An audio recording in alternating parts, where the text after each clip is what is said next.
We're joined now in our Washington studio by Brai Odion Esene. He's the founder of public policy advisory firm SW4 Insights. Brai, welcome to the program. Thank you for having me. Let me begin with the UN General Assembly. And how much do you think trade and tariffs are going to be part of the discussions? We saw a trade agreement with South Korea and the United States, as Leiling, our reporter, was talking about. It's really a revised trade agreement.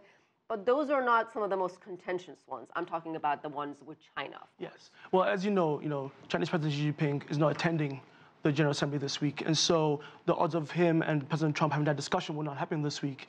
But odds are that you will have mid-level discussions between perhaps USTR Rep. Mr. Leitzinger and his Chinese counterparts having that conversation. And I could also see a situation where you might have a conversation between Japan and the United States as well, because President Abe is set to have bilateral conversations with President Trump. And that's an area where, unlike Korea, who signed the agreement today, there's still not been any agreement between Japan and the United States on trade talks, because Japan, their preference would be for the United States to rejoin the Transnational Pacific Agreement, while the United States, as Trump prefers, would rather have bilateral talks between both sides. Right. President Trump has certainly made that clear. He does not like multilateral agreements. Exactly. He tends to like bilateral agreements. Let me focus on what is going on with China.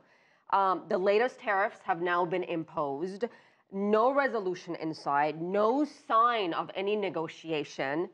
Is there any end in sight to this? Well, it depends on who you ask, right? Because there are those who are hopeful that both sides will see reason and come to the negotiation table sooner than later, before too much economic pain is inflicted on either side.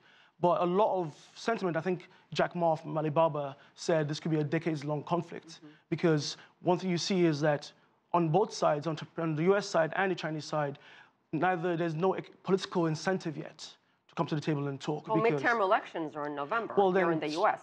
Hence why you see reports of China perhaps waiting till after the midterms before resuming talks, because then if the Democrats take the House, if certain states in the United States that perhaps are more impacted by tariffs than others choose to vote out GOP representatives in favor of Democrats, that might persuade the Trump administration that this might not be the best strategy to approach and take a different tack. You mentioned economic pain.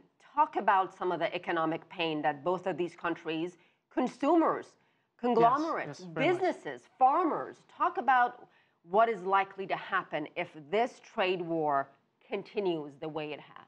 Well, as President Trump threatened when he announced the initial round of, I think, $200 billion in tariffs, he said if China were to retaliate, he would go even a step further and perhaps impose tariffs on all imports from China. If that happens, then you're seeing costs going across the board on everything from electronic goods to farm goods. And then you'll see items like the iPhone, which so far has been exempted. And I think that's when you see consumers start to really appreciate how serious this could be. On the Chinese side, if you see, things like tariffs don't always happen immediately to have that impact.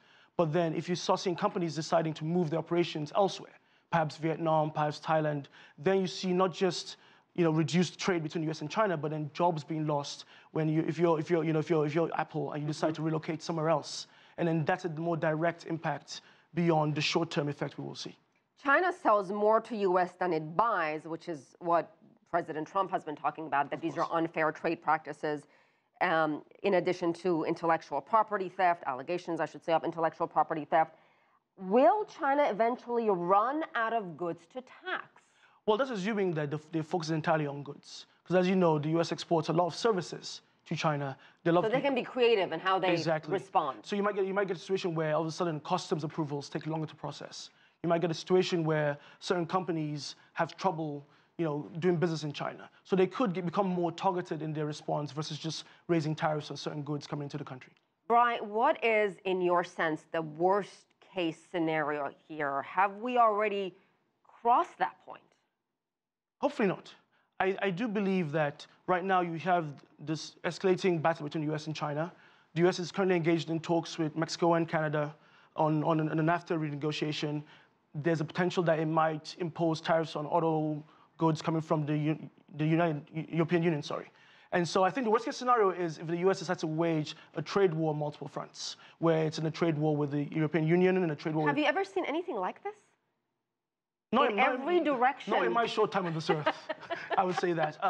And one thing I'll tell you is that beggar thy neighbor policies never work. We saw that during the 1930s in the run-up to the Great Depression, and they certainly don't work now. I think both sides, it behooves all sides, I should say. And one of the value of having the UN General Assembly happening at this point, to a question about will trade dominate, is that it gives all sides involved one venue to meet and hash out these differences. Not saying you're going to get a broad agreement out of the UNGA, but at least it's a chance to keep that dialogue going, and it shows you the value the UN offers to maintain conversation on all these important issues. We shall see what happens. Brai Odion Esene, I practiced your name really hard. Thank you. Thank you for coming on.